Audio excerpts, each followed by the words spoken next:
Guys, hello para to sa lahat ng mga Cancer, alamin natin kung anong messages, vibration, gabay energy para sa lahat. Ito ay general reading, so tingnan natin. Ito ay first week of April, so from April 1 hanggang 7, 2025 para sa mga Cancer. Cancer, first card mo dito is Voyage of the Heart.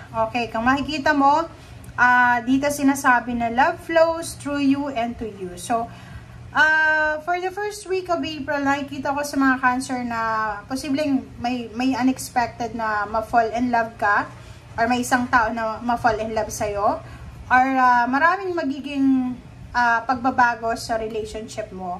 Pwedeng sa kaibigan, kapitbahay, acquaintance, katrabaho. Nakikita natin dito na yung pagbabago ng emotion mo. Meron din ditong pagbabago ng emotion. So, be careful lang tayo sa may mga asawa dyan. Kasi baka makaramdam ka ng iba sa iba. Parang ganun. So, maging careful lang tayo. Parang literal na talagang maglalakbay yung puso mo. Parang ganun.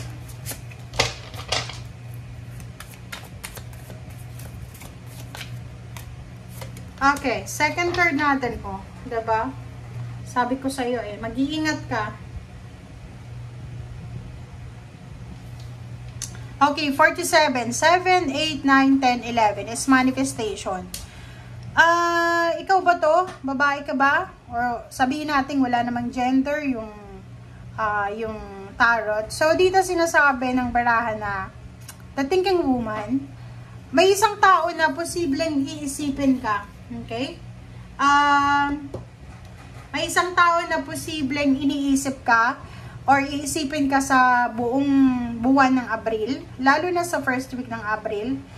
Nakikita ko pwedeng minamanifest ka niya as life partner, minamanifest ka niya as friend, parang gano'n. So, nakikita ko sa'yo dito pwedeng ikaw to, pwedeng may love ka sa iba, or pwedeng may parang quick lang yung pagkikita, tas bigla kang na-in love. Bigla kang, hindi mo alam kung bakit iniisip mo siya sa buong linggo, gabi-gabi, parang gano'n. So, ayun.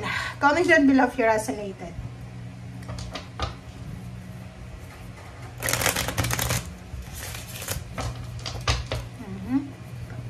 Para to sa mga lahat. Ano ba yan? Grabe yung pagkabulol ko na naman ngayon. Okay. Cancer. First card, second card, third card, fourth, and fifth. Okay. Okay, ito yung para sa mga Cancer. Tingnan muna natin yung 5 cards mo. First 5 cards dito sa third deck mo. Okay. Unahin natin tong 3 of Cups. 3 of Cups, nakikita ko sa'yo dito na siguro galing ka dito sa 2 of Swords. Diba yung parang relationship. Okay, sabihin na natin relationship to. Hindi ka sigurado, diba? Family life, intimate, friendship, or kung ano man tong connection na meron ka, hindi ka masyadong sigurado kung tama ba tong taong to na kasama ko, or siya ba talagang para sa akin, ganyan, ganito. So, etong 2 of Swords, hindi ka sigurado. Hindi ka sigurado sa nangyayari sa paligid mo. Hindi ka rin sigurado sa emotion mo. But, nakikita ko sa'yo dito, pwedeng asawa mo na siya, pwedeng girlfriend, boyfriend, live-in partner. Merong celebration kayo na posibleng i-celebrate together, okay? As a team, diba? Kasi pwedeng mayroon kayong mga plano together, sabihin natin plano sa trabaho, negosyo, or plano sa kung ano man na plano, okay? And nakikita ko yung Ace of Swords dito. Yung Ace of Swords is all about good news, information. So, sinasabi ng baraha sa'yo dito na maging aware tayo sa mga actions natin. Dahil hindi natin minsan alam na yung ginagawa pala natin is, or yung mga taong nagdadala sa atin ng information, kaya tayo nagkakagawa ng action, ay hindi pala reliable. So, dito sa Palace of Swords, sinasabi na ang dami-daming balita pwedeng sabihin natin good news. Chismis, yun yung pinaka-literal dito, Cancer. Mag-iingat ka sa mga chismosa, lalo na sa social media.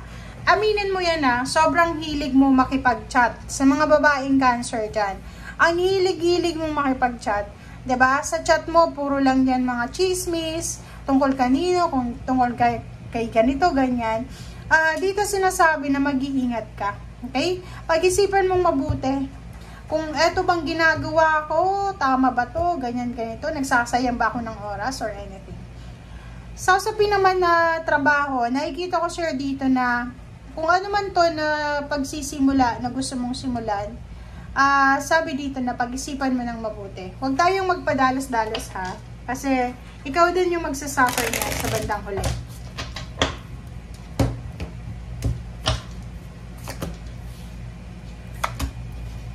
Okay. Sa usaping relationship, intimate relationship to mag-asawa, mag-boyfriend, girlfriend. Pwedeng sa end of the week, maybe weekend, Saturday, Friday, Saturday, April 5, 6, 7 siguro. Or ano ba?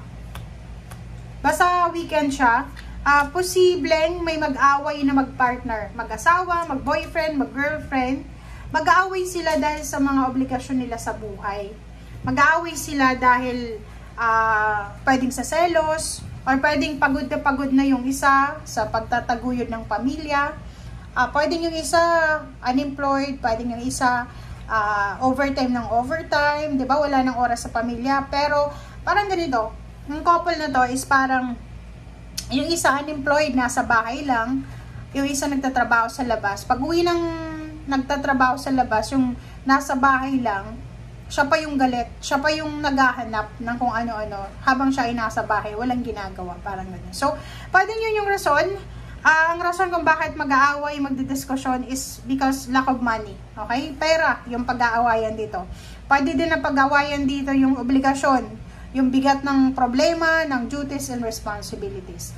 But good thing din, yung iba may mag-aaway, pero yung iba, makakatanggap kayo ng posibleng salary increase, higher position, pwedeng may nomination, parang ganon, empowerment. So, nakikita ko na you will be super strong. Spotlight, diba? Parang nakikita ko na ikaw ang nasa limelight. A new source of income, financial fulfillment, achievements. Parang may magsisimula sa buhay mo na or pwedeng sinimulan mo to few years ago, and this week ay para siya yung completion ng cycle or ng wish mo.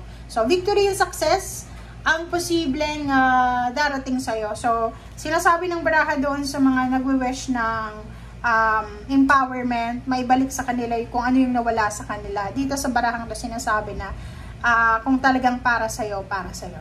Okay? But, be positive. Thank you guys for watching. Bye!